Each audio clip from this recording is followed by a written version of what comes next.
මේ මැෂින් එකේ තව පොඩි විස්තර ටිකක් තියෙනවා කියන්න. මේ මැෂින් එකේ මෙතනින් තියෙනවා අපිට අවශ්‍ය ඩිසයින්ස්. එකේ ඉඳන් පළවෙනි ඩිසයින් එක 2 3 මේ ඩිසයින්ස් ඔක්කොම සාමාන්‍ය නීඩල්ස් යූස් කරලා මහන්න පුළුවන් ඒවා. හරි. එතකොට මේක අපි සිලෙක්ට් කරන්න පුළුවන්. මෙතන මේ නම්බර සිලෙක්ට් කරා මේක චේන්ජ් වෙනවා නේ. ඒකත් එක්ක නීඩල් එකත් ඔයාලට චේන්ජ් වෙලා පේනවා ඇති. මෙහෙම චේන්ජ් කරන්න පුළුවන්. 16 17 18 මේ ඔක්කොම මේ පැටර්න්ස් ඔක්කොම මහන්න පුළුවන්. මේකේ මේ 26 27 28 කියන්නේ බටන් ඇටච් කරන මේක. ඒකට වෙනම ෆූට් එක මෙයාලා දීලා තියෙනවා. හරිද? ඒ වගේම මේ තියෙන බටන් හෝල් මහන 29 සහ 30 කියන්නේ බටන් හෝල් මහන. ඒකට ඊට අමතරව අපිට මේකෙන් පුළුවන් මේ ගයිඩ්ලයින් එකේ පුළුවන් අපිට මේ මැෂින් එකේ ස්ටිචස් වල දුර තීරණය කරන්න. අපි කියමු අඟලක තියෙන නූල් ගාන වැඩි සහ අඩු කිරීම මෙයාගෙන් තමයි අපි කන්ට්‍රෝල් කරන්නේ.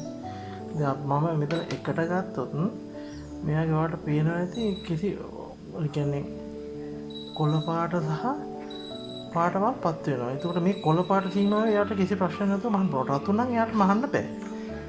හරි. මේ කොළ වුණාම එයාගේ අඟලක තියෙන නූල් ගන්න කන්ට්‍රෝල් කරන ලෙවල් එක තියෙනවා. කියන්නේ එකක් දෙකක් වගේ තමයි මේක යන්නේ. හරිද? ඒ වගේ මේ අනිත් ස්ටිච් අපි කියමු මෙන්න මේ වගේ පැටර්න් එකක් තෝරගත්තා. ඒකට එයාගේ තෝරන්න පුළුවන් සීමාවක් තියෙනවා. ඒ සීමාවෙන් එහා තමයි එයා මෙහෙන්නේ. මේ කොළ සීමාවට වැටෙනම තමයි එයා මහන්න පටන් ගන්නෙ. හරිද? ඒ වගේම මේකෙන් කියවෙනවා ස්ටිච් එක ගන්න. අපි කියමුකෝ මේ 12 වෙනි එක කියමුකෝ. මේ 12 වෙනි එක වගේ එකක් මහනවා නම් අපිට හරි මෙහෙම තියලා මෙයාගේ ස්ටිච් එකේ ඝනකම කියන්නේ මේ පැත්තට තියෙන thickness එක අඩු වැඩි කිරීමේ හැකියාව තමයි මේ තියෙන්නේ. හරිද? මෙතන මේ තියෙන කන්ට්‍රෝල් එකෙන් අපිට මැහුම් වේගය පාලනය කරන්න පුළුවන්. හරිද? මැහුමක තියෙන වේගය පාලනය කිරීම තමයි මේ ස්විච් එක තියෙන්නේ. මේක මෙහෙට දැම්මම වේගය අඩුයි. මේ පැත්තට දැම්මම වේගය වැඩියි. එතකොට මෙතනින් මේ මැෂින් එකේ මේ බටන්ස් වලින් පුළුවන් මේ නීඩල් එක ඩවුන් කරන්න නීඩල් එක උස්සන්න. ඒ වගේ ඒවා පුළුවන්. ඒ වගේ මේ බෑක් ටැක් කරනකොට මේ බටන් එක පාවිච්චි කරන්න පුළුවන්.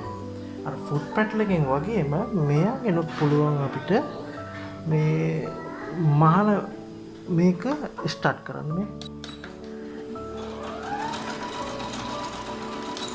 මේ විදිහට තමයි බෑක් ටැක් එක තව පාරක් මෙන්න මේ වෙලාවේ වල පේනවා ඇති මෙතන කන්ට්‍රෝල් එක.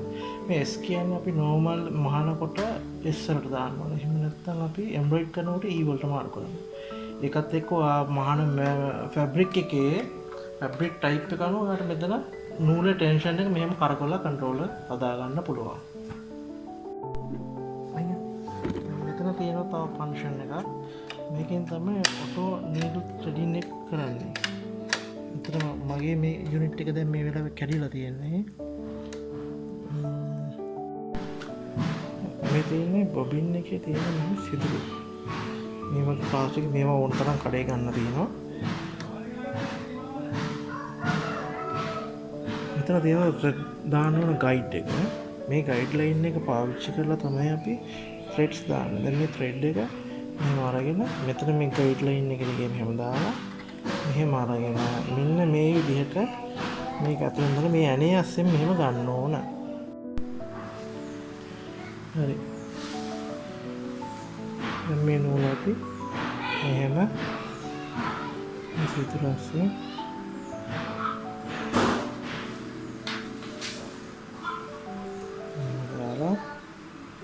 මේවා මෙහෙම ඇදලා එතනට මෙහෙම කෝට් කරලා පොඩ්ඩක් මෙහෙම උතා ගන්න. ඒක නවත්තනවා. ඒකලා මේ වැඩි ටික අපි නූලෙන් පුරවනවා. ඒකලා මේ ගයිඩ් ලයින් එකක් තියෙනවා ප්‍රශ්නයක් නැහැ. මේක මේදි පොඩි වෙලාවක් ඔතන මේක ඔටෝ ඉතින් වුණාට පස්සේ මෙහෙම ටික් ගාලා අන්ට පයින්නවා. ඒතර එතන සාමාන්‍ය මැෂින් එක වගේ මේක රන් කරන්න ඕනේ නැහැ. ඒක එක වාසියක් මේකේ.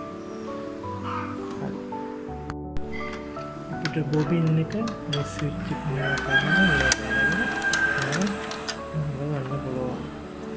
මේ නූල දානකොට මේක තියෙන ගයිඩ්ලයින් එක නූල මෙහෙම දිගේ ඇරෙන අතට හදලා ඒක නූල මෙහෙම දාලා මේ තියෙන විදිහට මේ ලොක් එකේ මෙහෙම දාලා මෙහෙම ඇදලා මෙහෙම අරගෙන මෙතනින් මෙහෙම නූල කපනවා.